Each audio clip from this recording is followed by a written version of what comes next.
Euh, je voudrais juste saluer Daniel, qui m'a appelé tout à l'heure. Razak, de ton initiative, Daniel, de toujours aller de l'avant et de vouloir faire encore plus de shiurim.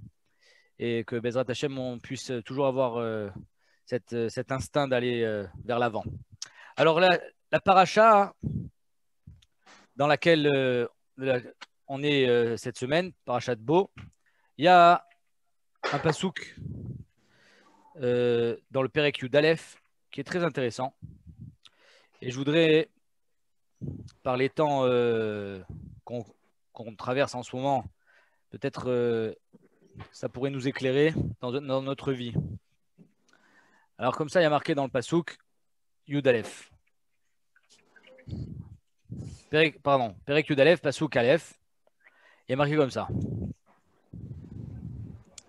Vayomer Hashem el Moshe, Od nega echad avi al paro. Hashem dit à Moshe Rabbeinu, je vais envoyer encore un seul nega. Et après ça, je vous ferai sortir.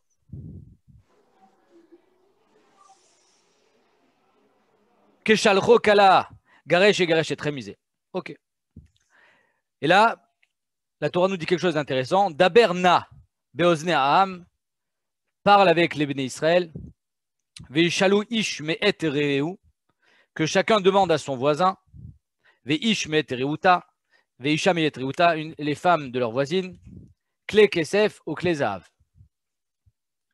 Donc il demande à Moshe Rabbeinu d'intervenir auprès des béné Israël et de leur dire, allez demander à vos voisins, puisque pendant Makat Rocher, ils ont pu savoir où étaient cachés les trésors. Et donc, vous allez leur demander, si quelqu'un vous dit, ah non, on n'a pas ça, vous dites, si, c'est dans le petit tiroir là-bas. Et vous allez les dépouiller. Vous allez dépouiller les mitzrim de tous leurs biens, de clé kesef ou clé zahav. Et le passou continue, il nous dit, Vaïten Hashem et Renaam be'ene mitzraim, que vous trouviez grâce aux yeux des mitzrim, Gama ish Moshe gadol meod be'eretz mitzraim be'ene avde paro vene'am. Ce passouk, la vérité, il est compliqué on n'arrive pas bien à comprendre pourquoi il dit ça. Keilou, on avait besoin du chen d'Akadosh Baruch Hu pour que les mitzrim nous les donnent. J'entends, ok, parce que sinon ils auraient refusé. Mais je ne vois pas vraiment la nécessité de le dire. On verra tout à l'heure, Bezrat Hashem, on essaiera de répondre à cette question. Pour l'instant, je vais m'attarder sur le passouk que j'ai lu précédemment, Daberna beozne am. Et pourquoi il y a marqué Daberna, Mazenna? Rashi, Daberna, En-na, et la Lachon Bakasha. Comme si Akadosh Baruch Hu, il suppliait Hachem, il suppliait Moshe, il lui dit, je t'en supplie, Daberna, Beozne Aham, va parler aux oreilles du peuple, parce que c'est la Lachon Bakasha, Bebakasha Mimcha, je lis les mots de Rashi, s'il te plaît, Azira Malkar, dis-leur de faire attention sur ça. Pourquoi? Pourquoi il faut absolument qu'ils aillent prendre les kelim chez les mitzrim, chez l'Oyomar Oto Tzadik, Avraham, pour pas que Avraham dise, tout le monde connaît ce pasouk, ce Rashi, pour pas que Avraham dise, Vivdu, Vi'inu Otam, Kiem, qu'Akadosh Baruch Hu, il a dit qu'on allait partir en exil, ça il a été Mekayem, les béné Israël ont souffert, mes enfants, c'est Avraham qui parle, mes enfants ont souffert, mais par contre, les faire sortir avec les poches pleines, ça, il n'a pas été Mekayem. Donc, Moshe Rabbeinu doit intervenir chez Ben Israël en leur disant, allez-y, prenez tout ce qu'ils ont, et comme ça, j'aurais été Mekayem à Haftacha. Comme si Kadosh Baruch Hu, il avait besoin de l'intervention de Moshe auprès des Ben Israël pour qu'ils aillent prendre l'argent. Mais Hachem, il peut se débrouiller d'une autre manière pour qu'ils partent les mains pleines. On ne comprend pas pourquoi il a besoin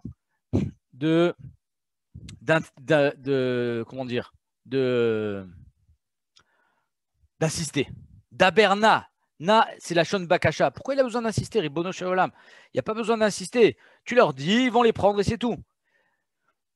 Alors on pourrait penser que c'était leurs ennemis, c'était leurs maîtres, c'était leurs bourreaux. Les mitzrim, c'est les bourreaux des béné Israël. Et ça peut être difficile émotionnellement pour un homme de prendre les affaires d'un bourreau et de se promener avec. C'est-à-dire, il y a un grand débat ici dans la société israélienne. Est-ce qu'on doit prendre l'argent des Allemands qui voulaient donner pour dédommager les Juifs ou pas prendre l'argent des Allemands? Donc, émotionnellement parlant, on a l'impression que c'est chargé. Oui, on n'a pas envie de prendre l'argent des ennemis. Non. Donc, c'est peut-être pour ça que Hachem, il insiste, il dit, s'il te plaît, va leur dire, c'est important. Mais quelle est cette importance?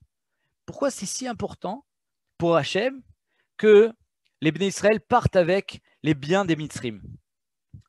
La question est énorme, parce que tout le monde sait que après Kriyat Yamsouf, alors les Mitzrim sont morts, et il y a eu ce qu'on appelle Bizat Hayam.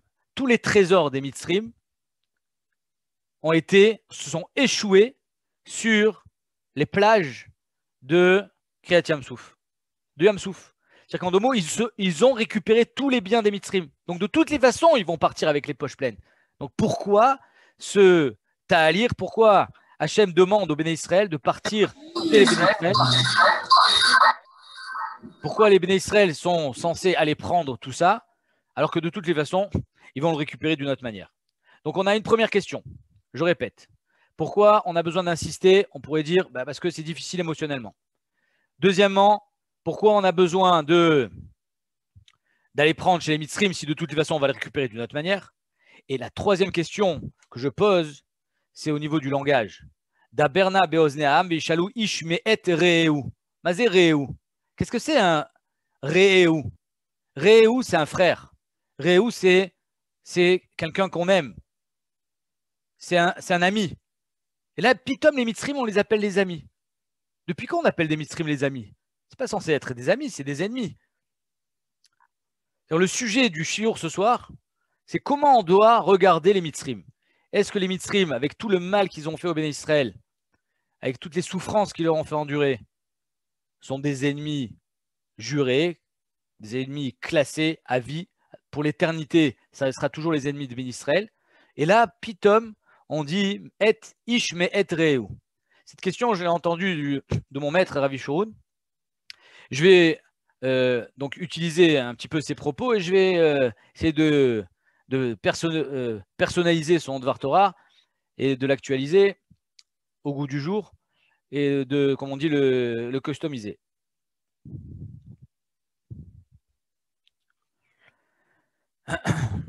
Alors,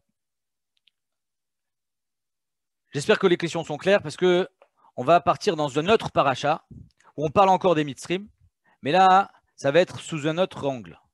Ça va basculer dans une autre dimension. Ici, on est en Égypte, dans le Sefer Shemot. On est encore, à ce moment-là, des esclaves. Les Béné Israël sont sous la tutelle des Mitzrim, ils ne sont pas encore sortis. Et l'ennemi des Israélites, des Juifs, c'est les Mitzrim. Dans le Sefer Devarim, Perek Chav Gimel, donc Kitetse, il est marqué la chose suivante. Perek Chav Gimel, Pasuk Ret, marqué comme ça.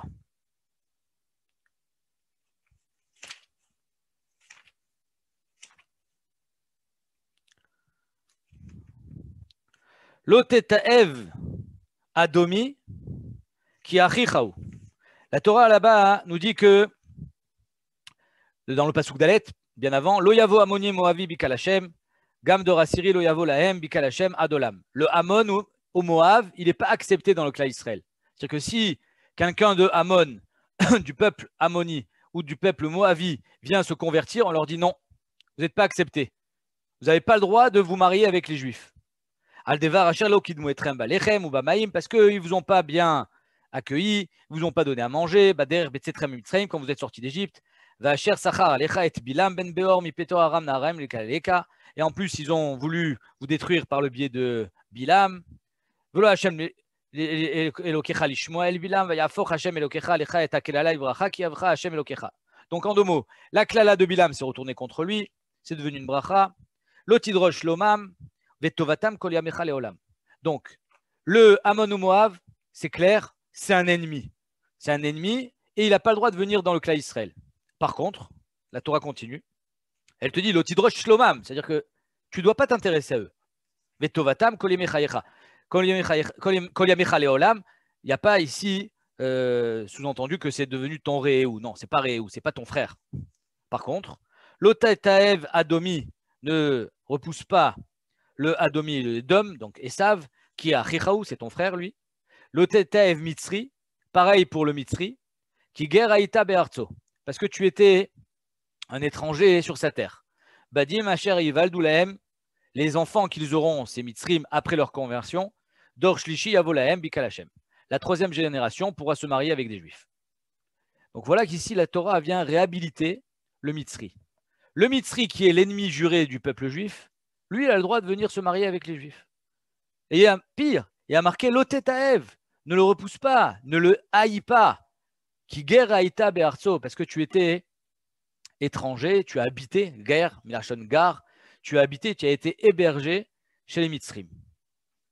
Donc la question se pose, l'Égyptien, c'est un ennemi ou pas? Ça va vous sembler un peu rude comme réflexion, mais les mots parlent d'eux-mêmes. C'est-à-dire que même si Béhémet, on a l'habitude de dire tout le temps que les mitzrim sont nos ennemis, évidemment, ici la Torah vient nous dire l'otetaev mitzri ki ger aïta me'arzo, une sorte de hakaratatov. Tu étais chez eux, tu étais hébergé, et ne leur jette pas la pierre. Tu les accueilleras quand ils viendront se convertir. Qu'est-ce qu'elle vient de nous dire ici, la Torah? Alors, il faut comprendre que on a l'habitude, un homme a l'habitude de focaliser sur un point négatif. C'est-à-dire quand quelqu'un, par exemple, a une tache sur son visage, même si finalement son visage est très beau, ça va attirer immédiatement le regard et ça va gâcher sa beauté. Pourquoi? Parce qu'on est focalisé sur le mal. Et ici, la Torah vient nous dire, attention, ne te focalise pas sur le mal que les mitzrim ont fait. Ki ger aïta be'arzo, tu étais chez eux. C'est-à-dire qu'en deux mots, ici, la Torah vient te dire que Béhémet, il y a lieu de réfléchir sur le statut du juif en Égypte. C'est vrai, le juif a souffert en Égypte, mais de notre côté. Qu'est-ce qu'il y a de l'autre côté? À part la tâche qui a été très marquée, quelle est la beauté du visage? Il faut comprendre, premièrement, que le peuple juif est né en Égypte. C'est-à-dire que ce qui fait l'ADN, le code génétique du peuple juif, c'est l'Égypte. Tout ce qu'on a été jusqu'à aujourd'hui des bons juifs, tout ce qu'on a réussi à garder la foi, tout ce que les juifs ont réussi à survivre à 2 000 ans d'exil, c'est parce qu'ils ont passé, on pourrait appeler ça la tironoute hein, des Sayeret Matkal. C'est comme si on avait passé quelqu'un qui a passé les exercices des commandos. Alors, il est capable de vivre dans n'importe quelle condition. Les Juifs ayant vécu dans la terreur, ayant vécu dans l'adversité, ayant vécu dans la misère, et malgré ça, ils sont restés Juifs. C'est ça qui leur a permis jusqu'à aujourd'hui de continuer à vivre. Il faut savoir que les Béné Israël, quand ils étaient en Égypte, ils ont eu le mérite de ne pas changer leur nom, de ne pas changer leur langue et de ne pas changer leurs habits. Comme ça, c'est marqué Loshinu et Leshonam, Loshinu et Shmam, Veloshinu et Malbusham. Qu'est-ce que ça veut dire? Faut bien comprendre que la Torah, ce n'est pas un conte. Les contes de comment il s'appelle de La Fontaine, c'est des histoires. Mais la Torah, ce n'est pas un livre d'histoire, ce n'est pas des contes. Quand on nous raconte qu'ils n'ont pas changé leurs habits, ce n'est pas juste pour qu'on puisse s'imaginer qu'ils avaient les mêmes habits et qu'ils parlaient la même langue. Il y a un message profond là-dedans. Quel est le message? Ce message, il est que le malbouche, l'habit, c'est ce qui représente le rang social. C'est-à-dire que qu'est-ce qui fait la différence entre un trader de Wall Street et un paysan? C'est comment il est habillé. Le paysan, il est habillé avec avec son pantalon de champ. Et le trader, il est en costume cravate. Ils n'ont pas le même standing, ils n'ont pas le même confort, ils n'ont pas la même vie, ils ont un rang social différent. Les Béné Israël, malgré leurs conditions qui étaient en Égypte, ils ont gardé toujours leur même rang social, ils ont gardé leur unité et leur intégrité au niveau social. Au niveau culturel également, c'est-à-dire qu'ils n'ont pas changé leur langue. La langue, c'est la culture d'un pays. Ils n'ont pas pris la culture des Égyptiens, ils ont gardé la leur.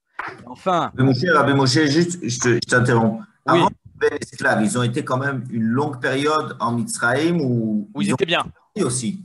Je suis d'accord avec toi, mais on aurait pu croire que quand ils ont été asservis, sauf, ils auraient pu se dire bon, maintenant, on va essayer de se plier, on va essayer d'arrondir un petit peu le dos. Et non, ils sont restés les mêmes. Donc, l'asservissement des Mitzrim n'a pas changé la maout du Klal Israël sous 3 formes. La forme sociale, la forme culturelle.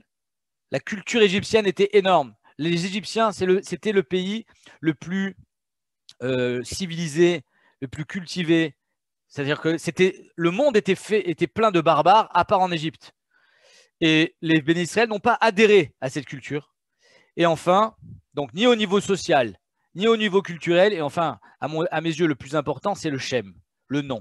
Faut savoir, toi, mon cher Johan, que au Hachem, tu as eu des petits bébés. On n'a pas conscience de l'impact et de la responsabilité qu'on a envers nos enfants quand on les appelle, quand on leur donne un nom.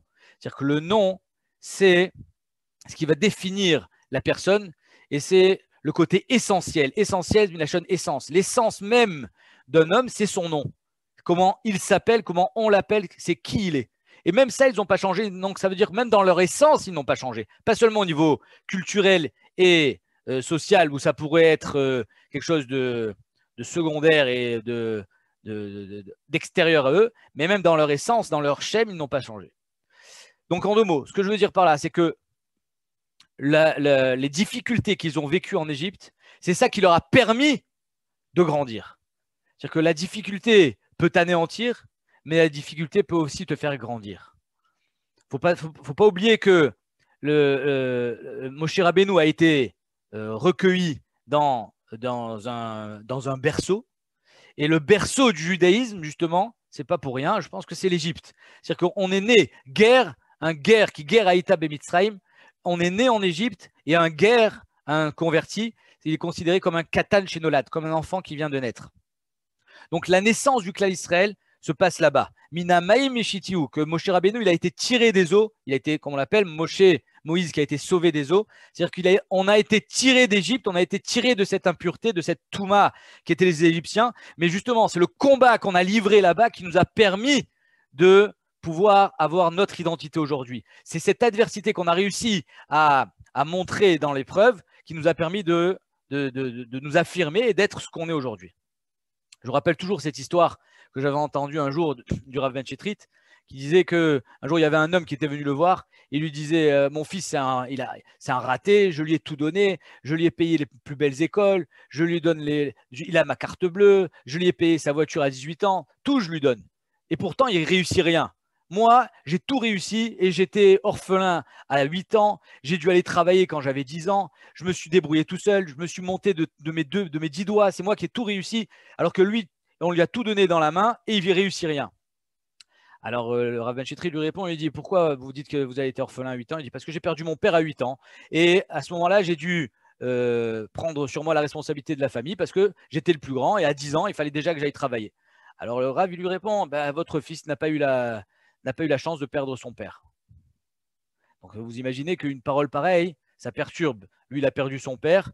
Et on lui dit, votre fils, lui, n'a pas eu cette chance-là. Donc, on parle de lui déjà. C'est-à-dire quoi? Ça veut dire que c'est parce qu'il était dans la difficulté qu'il a réussi à développer des capacités que son fils n'arrive pas à développer parce que lui, il a tout justement. C'est-à-dire que c'est quand on est dans la difficulté qu'on arrive à développer quelque chose de grand. C'est là où on arrive à se dépasser, c'est quand c'est dur.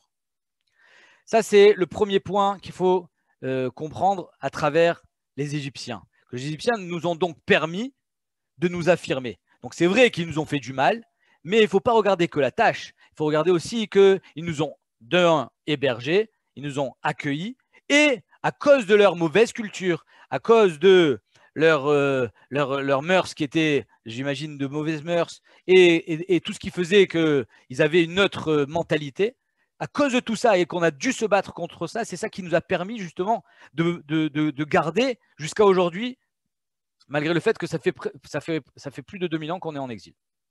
La deuxième Nekuda qui est importante à souligner, c'est que les Égyptiens n'ont pas voulu juste tuer les Juifs. C'est-à-dire que ce n'est pas comme par exemple un pays voisin qui décide d'envahir un autre pays, comme par exemple les Allemands. Ils étaient en Allemagne, ils ont décidé d'envahir la Pologne et de tuer les Juifs qui étaient en Pologne. Les Juifs de Pologne n'ont rien fait aux Juifs allemands, aux Allemands. Par contre, les Égyptiens, eux, ils étaient un petit peu dans un phénomène d'autodéfense. C'est-à-dire qu'ils ont eu peur. N'oublions pas que Pharaon, quand il dit qu'il fallait tuer les premiers-nés, il a dit il faut tuer les Juifs parce qu'un jour, ils seront plus nombreux que nous et on sera dépassé, on sera complètement submergé. C'est-à-dire que les Égyptiens n'ont pas voulu tuer le Juif qu'on était, ils n'ont pas combattu le judaïsme, ils ont juste asservi le peuple parce qu'ils avaient peur de ce peuple. Donc, on ne va pas dire qu'ils avaient raison, bien évidemment, parce que ils ont fauté. Et pourquoi ils ont fauté? Parce que dès que tu donnes du pouvoir à quelqu'un et qu'il a des mauvaises midotes et qu'il n'arrive pas à s'en sortir de ce kohar et de cette force que tu lui donnes, alors automatiquement, il va faire du mal avec. C'est la faute des Égyptiens. Je ne suis pas en train de dire qu'ils sont impardonnables. Ce que je veux dire par là, c'est qu'ils n'ont pas voulu combattre le juif et anéantir le juif. Ce qu'ils ont voulu faire, c'est l'asservir parce qu'ils avaient peur du juif. Ils avaient peur de ce peuple. Et là, c'est toute la différence entre le Mitzri et Amalek. Tout le monde connaît l'histoire de Amalek, que Amalek, Timche et Zechar Amalek, eux, on ne va pas s'en souvenir. Eux, ils n'auront pas le droit de venir dans le clan Israël. Ce n'est pas comme les Mitzrim où dans la Torah, il est écrit, je ne sais plus combien, des dizaines de fois, à chaque fois qu'on fait une mitzvah, Zecher et Litzian Mitzrim, on se rappelle toujours des Mitzrim. Comment ça se fait? Parce que toutes les mitzvot, elles viennent justement grâce aux Mitzrim. C'est-à-dire qu'on a eu la Torah parce qu'on était justement capable de combattre de combattre dans la difficulté que peut amener la vie. Alors que Amalek, lui, il a voulu nous tuer. Stam, Amalek, il a voulu nous tuer. C'est pour ça que Béhémet, Amalek, a écrasé et pas le Mitzri. Le Mitzri, il y a marqué l'Otetev et le Mitzri qui guerre à Ita Be'artso. Maintenant, on comprend bien, après tout ça, on comprend bien pourquoi on répète autant de fois Zechel et Tia Mitzrayim. Parce que finalement, prendre conscience que le Mitzri, il était mal intentionné, bien évidemment, mais ce mal, pour nous, ça s'est avéré être un bien, alors ça atténue en nous l'animosité qu'on peut avoir. Il faut savoir que c'est légitime pour un homme qui souffre d'avoir de la haine. C'est légitime pour un homme qui souffre d'avoir de la rancœur. Mais il faut savoir que cette haine et cette rancœur, elle est plus destructive qu'autre chose. Être haineux, avoir de la rancœur envers quelqu'un, envers quelque chose, envers quoi que ce soit, c'est quelque chose qui n'est pas productif. Au contraire, ça détruit l'intérieur de la personne. Et donc, la Torah, à travers ce passouk dans Dvarim, qui dit « Lo tetaev Mitzri qui guerre à Ita Be'artso, parce que tu étais chez lui », elle vient te dire « Ne lui tiens pas rancœur. Ça va être dur, mais ne lui tiens pas rancœur. » Bien des générations après, quand les béné Israël seront déjà chez eux en Israël, alors ils pourront accueillir les Mitzrim qui veulent se convertir. Mais c'est difficile. C'est difficile pour la génération qui sort d'Égypte de ne pas tenir rancœur. Comment eux, ils font? C'est là où le passouk qui vient te dire, dans Shemot, la Torah nous dit Daberna Beozne Aham. Maintenant, on comprend ce que c'est Na. Pourquoi Hachem il a besoin d'insister et de dire je t'en supplie, va leur dire. L'enjeu, ce n'est pas l'argent. L'enjeu, ce n'est pas de sortir les poches pleines. On s'en fout.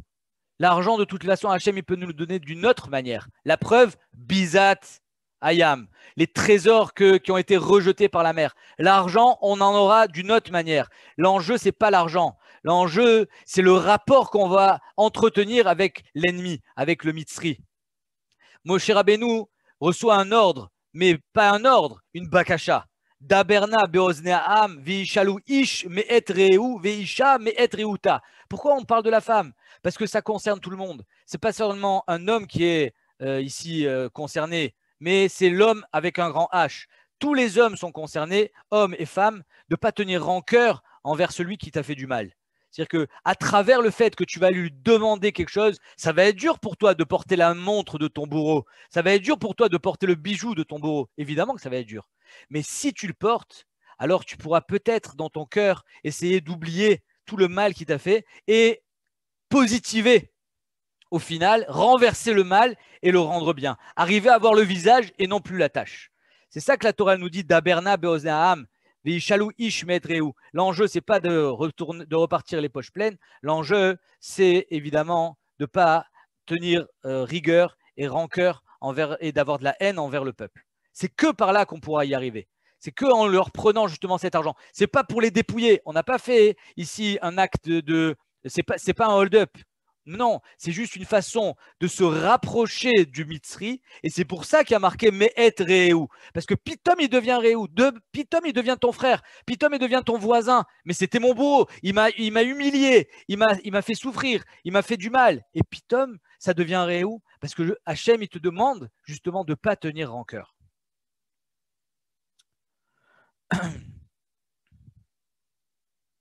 C'est-à-dire qu'en prenant cet argent-là, en prenant peut-être, ouais, Chazvé Shalom, je ne me mets pas, je ne prétends rien par rapport à ceux qui ont souffert pendant la guerre des Allemands, on ne peut pas savoir. Mais en tout cas, à ce que j'ai entendu, la deuxième génération qui n'a pas vécu ça, pour eux, c'est plus facile de prendre l'argent des Allemands. Mais justement, peut-être que ce ne serait pas un signe de lâcheté de prendre cet argent. Au contraire, prendre l'argent des Allemands, ça serait un petit peu se dire, bon, ben, les Allemands, ils ont fait du mal au Béné Israël, ils ont fait des atrocités au Béné Israël, mais aujourd'hui, tout ça, c'était évidemment le plan divin. Et il faut comprendre que l'homme, quand il fait du mal, il n'est que l'instrument d'Hachem. Il n'y a pas de mal sans mal. Hachem, tout ce qu'il t'envoie, c'est pour le bien. Et donc, si on comprend que si les Béné Israël ils ont souffert, c'était parce qu'il y avait un bien derrière, on ne peut pas connaître c'est quoi. On ne peut pas prétendre qu'il y avait à quelqu'un qui a souffert, il y avait du bien là-dedans. Le gars, il a perdu toute sa famille, il a souffert les pires atrocités qu'on peut imaginer. On ne peut pas lui dire non, c'était pour le bien. Mais si Béhémet, il arrive dans son cœur à faire le switch à travers cette paracha, alors peut-être qu'il arrivera à laver son cœur, ne plus lui en vouloir. Évidemment que l'Allemand, il est mauvais. Évidemment que le Mitzri, il a fait du mal. Évidemment qu'on ne peut pas lui pardonner. Mais on peut essayer dans son cœur de laver la rancœur qu'on peut avoir envers eux et de le considérer presque réel. C'est pour ça que la Torah nous demande de prendre justement cet argent, parce qu'en prenant cet argent, on arrive à comprendre qu'ils étaient instrumentalisés. Ils ont évidemment leur responsabilité, mais ils étaient instrumentalisés par Akadosh Baruch Hu. En tout cas, ça c'est sûr. On le sait que c'était une promesse d'Hachem qu'il avait fait à Abraham de mettre les Béné Israël en Égypte. Et donc, c'est sûr que les Égyptiens, c'était les instruments des Israël. De dire ça sur les Allemands aujourd'hui, on n'a pas le droit parce que on n'a pas on n'a pas la hauteur et de l'histoire pour pouvoir répondre à un truc pareil. Mais dans l'absolu, en théorie, on pourrait être capable. Donc maintenant, je voudrais relire avec vous le Rashi qu'on a lu tout au début et vous allez voir comment c'est magnifique. En fait, dans les mots de Rashi, moi c'est un Rashi qui m'a toujours perturbé, comme si que Hachem il devait se justifier. J'ai une question, Rabbi Moshe. Pourquoi Ammon ou Moabite c'est différent? Alors, Chazak, le Moab et Ammon, eux, ils n'ont donné aucun, ils n'ont pas hébergé les Béné Israël. Ils n'ont rien fait pour les Béné Israël. Il n'y a rien qui sort de la confrontation avec Ammon ou Moab. Rien de rien, si ce n'est du mal. Donc, étant donné qu'il n'y a qu'une tâche, il n'y a pas de visage, alors là, Bémet, celui-là, il n'y a pas d'akaratatov, il n'y a pas de bien à avoir là-dedans. Il n'y a pas de bien. Eux, c'est comme Amalek. Ils n'avaient de Kavana que du mal. J'en viendrai tout à l'heure à cette question, si tu me permets. Mais entre parenthèses, je répondrai à cette question tout à l'heure par une Gemara qu'on a fait dans le Daf Yomi. Voilà, ton papa, je vois, il est à côté de toi. J'imagine qu'il a kiffé cette Gemara. On va en parler tout à l'heure. On va voir la différence. Razak de soulever. Juste, je voulais, avant de venir à ça, avant de lire la Gemara avec vous, je voudrais relire Rashi. Et Rashi, vous allez voir comment il est magnifique. C'est-à-dire que à chaque fois que j'ai lu Rashi, je me suis toujours posé cette question, comment on peut dire un truc pareil. C'est une Gemara dans Brachot. La Gemara, elle dit comme ça, que chez Lo Yomar Oto Tzadik, Avraham, Hachem dit à Moshe, je ne veux pas que Avraham m'en tienne, me reproche en disant Ve'ivdu ve'inu otam qui aime, il a été Mekayem, la souffrance. Par contre, Gadol, lo qui aime. Il n'a pas été Mekayem qui sont sortis avec Rechush Gadol. Alors je me suis toujours demandé, mais il a besoin de se justifier Hachem. Mais c'est son problème. Il a qu'à aller parler avec Avraham. Pourquoi il parle avec Moshe? Et quel est ce reproche que Avraham pourrait faire à Hachem? Il y a eu Rechush Gadol. Ils ont eu des trésors avec Bizatayam. Alors là, je voudrais vous faire remarquer la différence au niveau du langage. Biza ou Shalal, c'est un trésor. Quelqu'un qui creuse dans son jardin et qui trouve un trésor. Est-ce qu'il a travaillé pour ça? Non. Il a trouvé un trésor. Est-ce que les bénis Israël ont travaillé pour avoir Bizatayem? Non, ils n'ont pas travaillé. Tous les trésors qui étaient sur les chars étaient faits en or avec des pierres précieuses. Les armes des Mitzrim étaient avec des ornements précieux. Zéro travail. Il n'y a pas eu de travail. La différence entre Biza et Rechush. Mazé Rechush. Un Rechush, c'est un bien. C'est-à-dire quoi? Un Rechush, c'est quelque chose qui a été Rochesh. Rachashta. Tu l'as acquis. Qu'est-ce qu'on acquiert dans la vie? Les choses sur lesquelles on a travaillé. C'est-à-dire qu'en deux mots, ici, quand Rashi nous dit Bichush Gadol, il ne parle pas d'argent. Le Rechush qu'on va avoir en sortant d'Égypte et qu'on a récupéré les biens des Mitzrim, ce n'est pas le Rechush financier, c'est le Rechush émotionnel. D'avoir réussi en sortant d'Égypte à dire, tu sais quoi, l'Égyptien, je t'en veux pas. Grâce à toi, aujourd'hui, je suis ce que je suis. Arriver à ne pas en vouloir à son ennemi, c'est ça le vrai Rechush. Ça, c'est une avoda. Ça, on peut l'appeler Rechush. Le Rechush Gadol, il est là. Il n'est pas dans l'argent. L'argent, Bémet Hachem, il aurait pu s'organiser autrement. Et Bémet, ils ont eu Bizatayam. Mais le Bizatayam, ce n'est pas un Rechush. Un trésor que tu trouves dans ton jardin, ce n'est pas un Rechush. C'est une acquisition que tu as fait malgré toi. Hachem, il t'a envoyé un cadeau. Mais ce n'est pas quelque chose sur lequel tu as travaillé. Ce n'est pas quelque chose sur lequel tu peux dire « je suis fier de moi ». Rechush, c'est quelque chose que tu as acquis à la sueur de ton front. Et cette acquisition qu'ils ont fait émotionnellement de dire « Réhou, tu es mon Réhim, tu es mon voisin, je ne t'en veux pas. Parce que finalement, si je suis ce que je suis aujourd'hui, c'est grâce à toi. Ne pas en vouloir à celui qui t'a fait du mal, parce que j'arrive à voir le bien dans ce que tu m'as fait. » Comme il a dit Yosef, quand ses frères ils ont dit on a peur que maintenant tu nous en veuilles. Il dit non, je ne vous en veux pas. Tout ce que vous m'avez fait, c'est Akadosh Baruch Hu qui voulait que ça soit comme ça. Behemet, vous, Atem chashavtem alay le ra'a, ve'Hashem chashav alay le tova. Vous avez pensé du mal sur moi. Mais en fait, Akadosh Baruch Hu, il a tout été mégalguel pour que ça sorte du bien. Ça, c'est la grandeur de Yosef Hatzadik. Et c'est ça que Hachem demande au Béné Israël. Et il dit à Moshe, il dit Daberna, il supplie Moshe, parce que Moshe, c'est insensible. Moshe, c'est un grand sensible. Et il a la peine pour le Béné Israël. Moshe, il souffre de voir ses frères souffrir.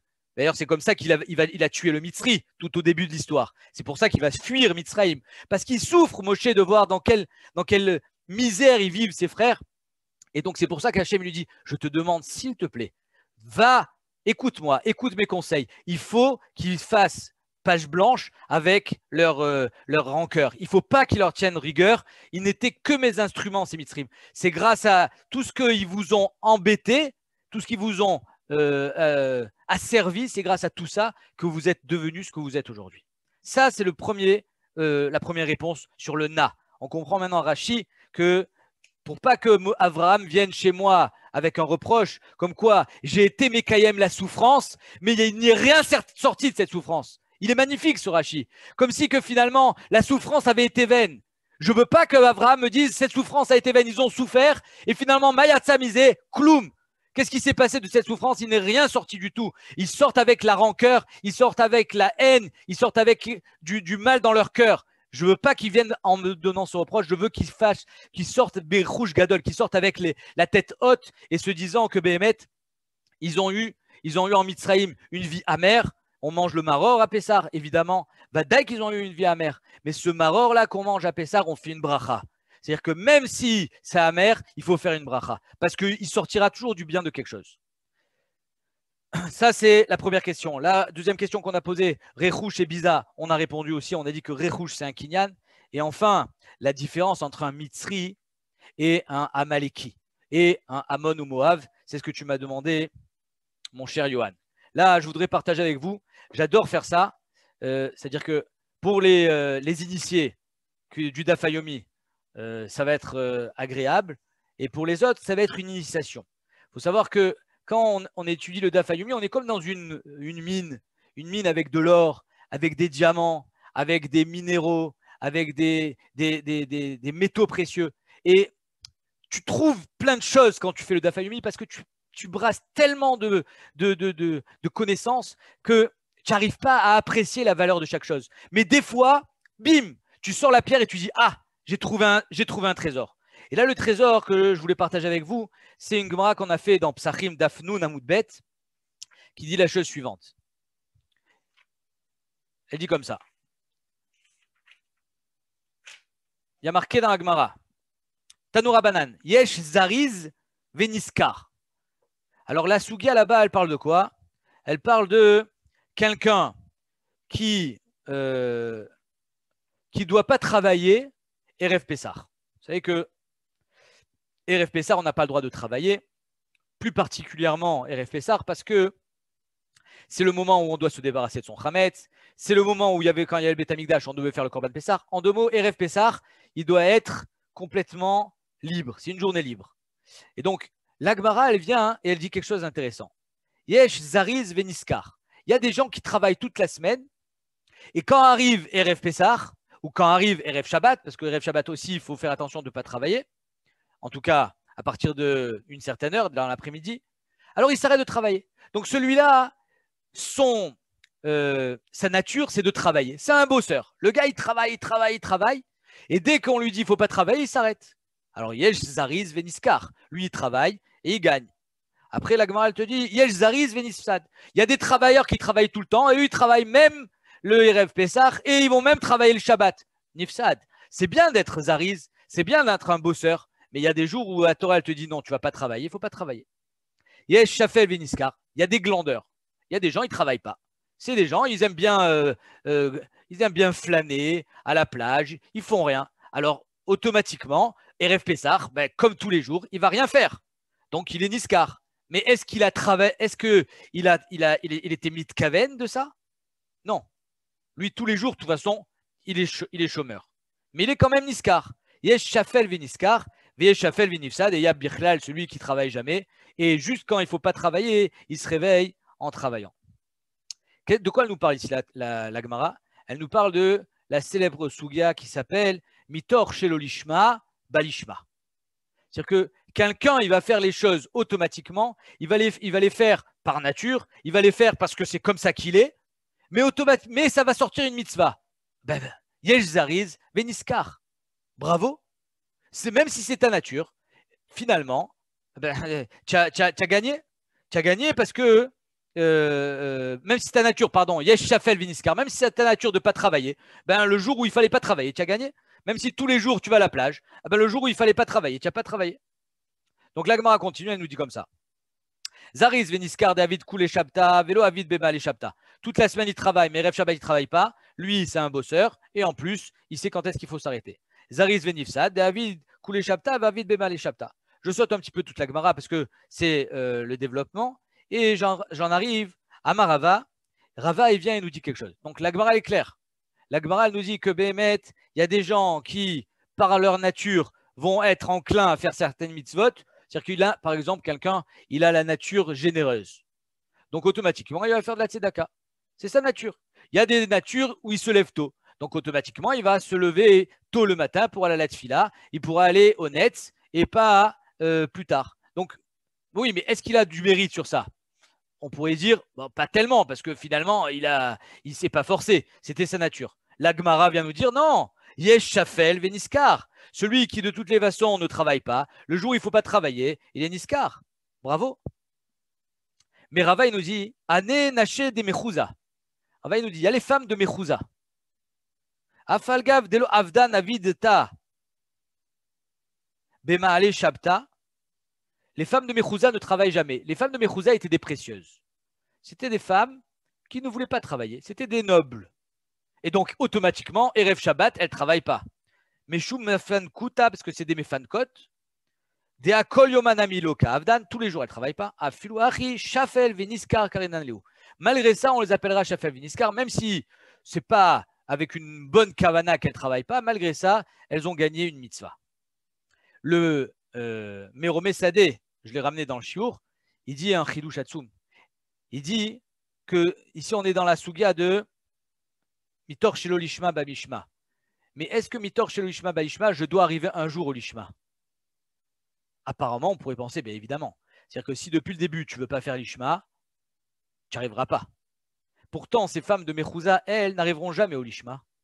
Parce que c'est dans leur conception de la vie qu'elles ne doivent jamais aller travailler. Donc elles ne seront jamais dans le matzav où je peux aller travailler, mais je ne travaille pas parce que c'est Rev Shabbat. Elles ne seront jamais dans le cas de figure où je fais les sols d'Ishma. Et malgré ça, Rava les appelle Shafel Veniskar. Malgré ça, elles ont une mitzvah. Et la Gemara vient et nous ramène les deux psukim. D'où est-ce qu'on apprend que Mitor Shelo Lishma Balishma, Rava Ramektiv est marqué dans Tehilim qui gadol ad shamaim chazdecha, que le sachar d'un homme, il est gadol ad shamaim, jusqu'au ciel.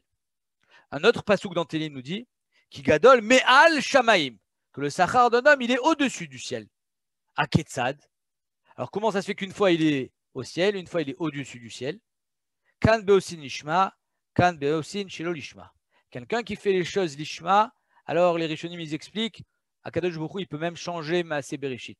Pas changer Maaseh Bereshit, mais changer le Teva. Il va changer les Kochavim, il va changer son Mazal, il va changer les choses parce que lui il est lishma, il est Me'al HaShamayim. Comme Avraham Avinu qu'on a mis au-dessus des étoiles pour lui dire tu n'as pas de Mazal Israël, même si dans les Kochavim marqué que tu ne dois pas avoir d'enfants, tu auras des enfants. C'est-à-dire que celui qui fait l'Ishma, il pourra dépasser le Shamaïm. Celui qui est l'Ishma, il aura quand même du Sachar jusqu'à Shamaïm. Au Keder Ravuda, Damar Ravuda Amarav, Leolam Yasok Adam Batora, qu'un homme doit toujours être Osek Batora, en tout cas au début, ou Bemitzot, Afalpi chez l'Ishma, chez Mitor chez l'Ishma Balishma. Fin de la Gemara. Voilà que la Gemara nous dit. Un homme ne pourra jamais arriver au Lishma tout de suite. C'est impossible. C'est-à-dire qu'arriver à faire une mitzvah avec une vraie kavana, tu n'y arriveras pas sans passer tout d'abord par le matzav qui s'appelle Shelo Lishma. D'abord, fais les choses un petit peu par intérêt. Celui-là, il ne travaille pas, c'est son intérêt. De toutes les façons, il est au chômage. Cette femme-là, elle ne travaille pas Erev Shabbat, de toutes les façons, elle est mère au foyer. C'est normal, elle ne travaille jamais. Donc en deux mots, le Shelo Lishma peut t'amener au Lishma. Mais le Meromé Sadeh, il nous dit, même si tu n'y arriveras jamais, tu auras quand même un Sachar. Pourquoi? Parce qu'il y a marqué que ton Sachar, il amène, qui gadol ad shamayim chazdecha. Que le Sachar, il arrive jusqu'à Shamayim. Tosfot, pour répondre à la question de Yohan, il pose une couchée à Tsuma. Tosfot, il demande, comme ça, Teima, comment tu peux dire qu'un homme, il va étudier chez l'Olishma, chez Mitor, chez l'Olishma, Balishma? Arrête, Tosfot, il demande, Teima, Goufé Amar, Beperek Kama, Beperek Be, des brachot, Kola Osek Batora chez l'Olishma, Noachlo chez l'Onivra. Celui qui est Osek Batora chez l'Olishma, il vaut mieux qu'il ne soit pas créé. Alors là, Tosfot dit, on ne comprend plus rien. Dans Brachot, tu m'as dit que celui qui fait la Torah chez l'Olishma, c'est-à-dire qu'en deux mots, il fait la Torah parce que il a envie qu'on lui fasse du kavod. Il fait la Torah parce que son père il lui dit, si tu vas étudier à la yeshiva, je te donne de l'argent. Il fait la Torah parce que il a des copains qui partent à la yeshiva, il a envie d'aller avec eux. Il fait la Torah parce que c'est dans le move. Chez l'Olishma, Balishma. La Gemara chez nous, elle nous dit, vas-y, c'est bon. La Gemara dans Brachot, elle te dit, si tu fais ça, il vaut mieux pas que tu sois créé. Alors on ne comprend plus rien. C'est bien ou c'est pas bien? Ne pas être créé, c'est terrible. Omer Tosfot. Vomeri. Deata maire kegon shelomed kedeli ityaer. Ça dépend, c'est quoi ton lolishma? Si tu as un intérêt personnel, alors ça va. Tachles, tu as fait une mitzvah. Mais si tu n'as aucun intérêt personnel, tu ne fais que kedeli ityaer ou les kanter ou les kapeach et traverav. Je traduis, tu n'étudies la Torah que pour avoir les kélim, les outils, de casser l'autre en face. De pouvoir parler le même langage que lui. Moi aussi, je vais apprendre la Gemara. Moi aussi, je vais apprendre la Torah pour pouvoir te casser. En deux mots, tu n'as ni intérêt personnel. Évidemment, tu n'es pas dans l'ishma. Pire, tu es dans le mal. Tu es dans le démantèlement. Tout ce que tu veux, c'est casser l'autre. Alors là, toi, tu te dis, ça, c'est grave. Noachlo shelonivra. Ve'enolomed almenat la'asot. Tu veux même pas accomplir ce que tu es en train d'étudier. Tout ce que tu fais, c'est juste pour casser l'autre. Tout ce que tu fais, c'est pour détruire. Tu n'es pas en train de construire. Alors là, bemet noachlo shelonivra. Aval acha. Mais ici, chez nous, Doumia dehaïd eleel yesh shafel veniskar. De toutes les façons, il chôme. De toutes les façons, il fait rien. Alors le jour de Shabbat, aussi, il fait rien. Mais est-ce qu'il a fait Shabbat? Oui, il a fait Shabbat. Est-ce qu'il a du mérite? Pas comme quelqu'un de l'Ishma, mais il a quand même du mérite. Est-ce qu'il a fait pour casser? Non, il n'est pas dans l'action de détruire. Il est dans l'action, Béhémet, de prendre pour lui. Il est égoïste. Être égoïste, c'est humain. De vouloir détruire, c'est pas normal. C'est ça qu'il dit Tosfot. C'est-à-dire que toute la différence, pour répondre à la question qu'on a posée, quelle différence entre Mitzraïm et Amalek? Pourquoi Mitzri, on ne leur en tient pas rigueur? Pire encore, on va les réhabiliter, on va essayer d'être proche et de voir le bien qui est sorti de toute cette situation. C'est parce que finalement, le Mitzri était égoïste. Il pensait à son bien-être. Il avait peur pour sa société, il avait peur pour son pays, pour son État, il avait peur d'être complètement submergé par les migrants qui étaient les Juifs.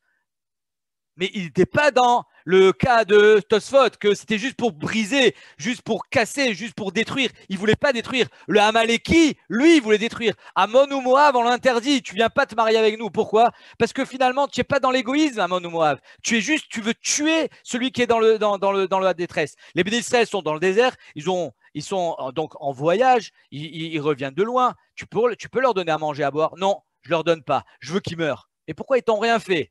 Tu n'es pas en danger, tu ne te sens pas sous pression et pourtant tu veux les tuer. Ça, c'est les kanter. Voilà la différence entre le lishma, le shelo lishma de la Gemara chez nous dans Psachim et le shelo lishma de la Gemara dans Brachot. Maintenant, qu'on est arrivé là, je peux peut-être lire le pasouk, le dernier, qui nous disait tout à l'heure, qui nous disait comme ça. Daberna beozne am, on a compris. Veishalu ish me'et reu, veisha me'et reuta, klechesef ou klezav. Vaiten Hashem et Renaam be'ene Mitzraim. Pourquoi Hashem il a besoin de donner de la grâce dans les yeux des Mitzrim? Parce que finalement, comme ça il dit le Ramban. Le Ramban il dit que les Mitzrim eux-mêmes, ils vont montrer l'exemple aux Juifs. On ne vous en veut pas les Juifs. On sait finalement que c'est nous qui avons exagéré. Comme ça il dit le Ramban. Que les Mitzrim eux-mêmes, ils n'en voulaient pas. Et le passouk il dit Vaiten Hashem et Renaam be'ene Mitzraim. Gama ish Moshe. Ça veut dire quoi, Gama ish Moshe? Gadol me'od. Que Moshe Rabbeinu, lui qui a appliqué toutes les makotes, qui a détruit l'Égypte, qui a mis l'Égypte à genoux, il ne leur en veut pas. Be'eret Mitzrayim, Be'ene avde Paro, Be'neam. Il n'y a pas marqué Paro. Hein. Les serviteurs de Paro, il est à part. Mais tout le peuple égyptien n'en veut pas aux Juifs pour tout ce qu'ils ont détruit en partant. Hein. C'est-à-dire que l'Égypte a été complètement mis à sec sur tous les plans. Ils ont perdu des vies, ils ont perdu des biens, ils ont tout perdu. Et pourtant, le passouk nous dit, regardez les Mitzrim, ils ne vous en veulent pas. Alors vous faites pareil. Vous, quand vous allez partir d'Égypte, ne leur en voulez pas. Vous arrivez à voir le bien qui est sorti de toute cette histoire. Qu'est-ce qui m'a, comment dire, j'avais lu une histoire que je vais partager avec vous et avec ça je vais finir, qui m'a motivé à dire ça ce soir, parce que justement on vit des moments difficiles et c'est dur de voir le bien dans chaque chose. Et c'est un combat de chaque jour que quand il y a un voisin qui te fait du mal, quand tu rates ton bus, quand tu rates ton avion, quand tu te fais renvoyer de ton travail, Rahman al-Islam, quand quelqu'un il est malade, c'est dur de voir le bien. C'est un combat de tous les jours, mais on se doit de faire preuve de positivité, même si aujourd'hui être positif, être riouvi, c'est devenu un gros mot, parce que celui qui riouvi, ça veut dire qu'il a le Covid, mais il faut être positif. C'est important d'être positif. Et qui est-ce qui m'a incité à dire ça? J'ai vu une histoire il ramène le Rav Zaks, je ne sais pas si Daniel est encore là, mais Rav Zaks il ramène cette histoire, c'est Steve Jobs. Je ne sais pas si tout le monde connaît l'histoire de Steve Jobs. Steve Jobs, tout le monde connaît son nom, tout le monde connaît son œuvre. C'est celui qui a fondé Apple. C'est-à-dire que vous avez tous aujourd'hui des smartphones dans la main, pour ceux qui ont Apple ou autre, parce que de toute façon, même Samsung, il s'est inspiré d'Apple, évidemment. Et Steve Jobs, il s'est inspiré, c'est grâce à Apple quand même qu'on est en train de faire un shiur Torah. Hein. Et il s'est inspiré, Steve Jobs, il a fait un discours à l'université de Stanford, où il a été lui-même élève, qui a fait, à mes yeux, qui aurait dû faire trembler la terre, mais malheureusement, il n'a pas eu assez d'écho, malgré le fait qu'il a plus de, je ne sais pas combien de millions de vues sur YouTube, mais c'est un discours phénoménal. Steve Jobs dit 3 choses là-bas. Il dit que ce qui lui a permis d'arriver là où il est arrivé, c'est 3 événements majeurs qui lui sont arrivés dans sa vie. Vous savez, c'est quoi ces 3 événements majeurs? Premier événement, il a arrêté ses études à Stanford. Échec. Deuxième événement, il crée Apple. Il se fait virer. Échec. Troisième événement majeur qui va contribuer à sa réussite, il a un cancer. Il en est mort. Comment ces événements tragiques ont pu changer un homme à ce point? Il explique. Ces 3 événements, ils ont modifié ma façon de voir les choses. La première chose, c'est d'avoir arrêté mes études à Stanford. Ça m'a permis, au lieu de me meurtrir et de me dire je suis un raté, je me suis focalisé sur autre chose. J'ai commencé à suivre des cours ailleurs. J'ai appris de la calligraphie. C'est ça qui va former la trame de sa nouvelle méthode qu'il va mettre en place dans sa nouvelle technologie. Les polices, à mettre à disposition de l'utilisateur lambda, les polices qui étaient à l'époque réservées aux professionnels. Ça, c'est grâce aux cours qu'il a suivis de calligraphie en quittant Stanford. Voilà que cet échec s'est transformé en réussite. Deuxième chose, il se fait licencier de Apple, une boîte qu'il a lui-même montée. Il se fait virer. C'est terrible. Je ne sais pas combien de personnes au monde, ça doit se compter sur le bout des doigts, peuvent surmonter aussi bien une épreuve pareille. Qu'est-ce qu'il fait? Il crée une nouvelle société qui s'appellera Next et il va acheter Pixar. Tout le monde connaît aujourd'hui Pixar, c'est ceux qui font les dessins animés. Et avec cette nouvelle société, il va développer la technologie de Apple qui va finalement faire appel à lui et c'est comme ça qu'il redeviendra son PDG. Donc voilà que son deuxième échec d'être renvoyé, licencié de sa propre société, a porté ses fruits. Et enfin, comment on peut survivre, si on peut le dire, à un cancer? Il a eu cette phrase magnifique, je cite ces mots, il dit qu'à travers le cancer, il a compris que notre temps est limité et donc ne le gaspillons pas en vivant la vie d'un autre. Voilà les mots de Steve Jobs. La vie est tellement rapide, elle est tellement belle à vivre qu'il ne faut pas la gaspiller en vivant la vie d'un autre. C'est-à-dire qu'on essaye toute sa vie de survivre, on essaye d'avoir une vie agréable, mais est-ce que vraiment on vit sa vie? Est-ce que vraiment on peut dire qu'on est allé au bout de ses convictions, on est allé au bout de ce qu'on voulait faire? Est-ce qu'on a réalisé nos rêves? Je ne parle pas d'un rêve stupide, je parle d'un rêve tel que lui nous le décrit, tel que alors c'est dans le milieu profane, bien évidemment, je ne parle pas au niveau du judaïsme, mais c'est un exemple. À mes yeux, cette phrase-là, elle est magnifique, de ne pas vivre la vie d'un autre parce que le temps est limité et cette conscience, il a eu qu'à travers son cancer. Donc cette troisième embûche, on pourrait dire, cette troisième catastrophe qui lui est arrivée dans sa vie d'être atteint d'un cancer, c'est ça qui lui a fait réaliser que le temps est précieux et qu'il ne faut pas le gaspiller. Je vous remercie de m'avoir écouté ce soir. Je vous souhaite Shabbat Shalom et Chazak Ubaruch à tous. Chazak. Shabbat Shalom. Merci beaucoup. Chazak Ubaruch. L'Chaim. Chaim. Demain 9h, hein.